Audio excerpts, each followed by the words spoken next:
সেদিন অর্থাৎ সোমবারে জলপাইগুড়ি থেকে মাসতুতো দিদিরা এসেছিল। পরের দিন অর্থাৎ মঙ্গলবারে আমরা ওদেরকে নিয়ে ঘুরতে গেলাম ইস্কন মন্দির। আমাদের বাড়ি থেকে বেরোতে প্রায় অনেকটা রাত হয়ে গিয়েছিল, তাই বাড়ির সামনে থেকে টোটো ধরে থানা মোড় গেলাম। মা আর দিদি বসেছিল, আর মাসতুতো দিদিরা জামা কাপড়ের দোকানে ঢুকেছিল কিছু কিনবে সেই জন্যে।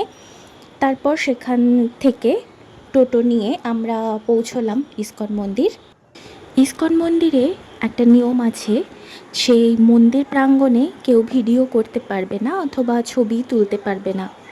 যদি এই নিয়ম কেউ না মানে তবে তাদের মোবাইল সিজ করা হবে। মা দিদিদেরকে নিয়ে মন্দিরের ভেতরে গেল।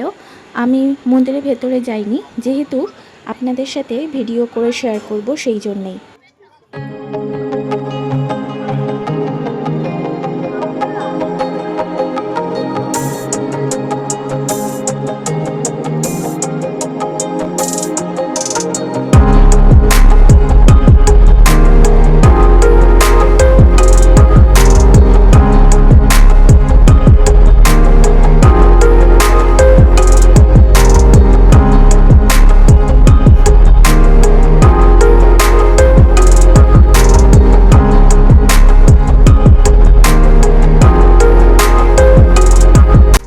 ইস্কন মন্দিরের ভেতরটা ভীষণই সুন্দর, আর আমি লুকিয়ে ভিডিও করছিলাম।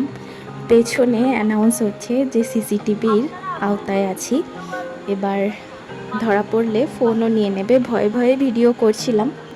সেখানে খাবারের দোকান ছিল, ওখানে ফাস্ট ফুড অর্থাৎ মোমো, চাউমিন এগুলো পাওয়া যায়, আর একদমই পিওর ভেজ। জামা কাপড়ের দোকানও আছে।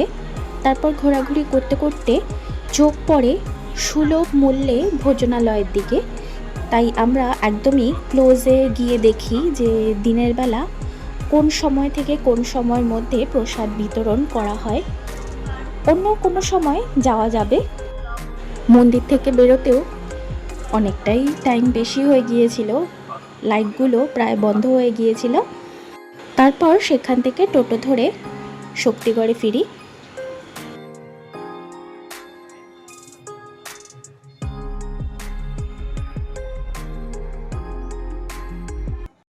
তারপর আমরা বাড়িও ফিরে এসেছি। আজকের ভিডিও এতটুকুই, দেখা হবে নেক্সট ভিডিওতে। ততক্ষণের জন্য টাটা।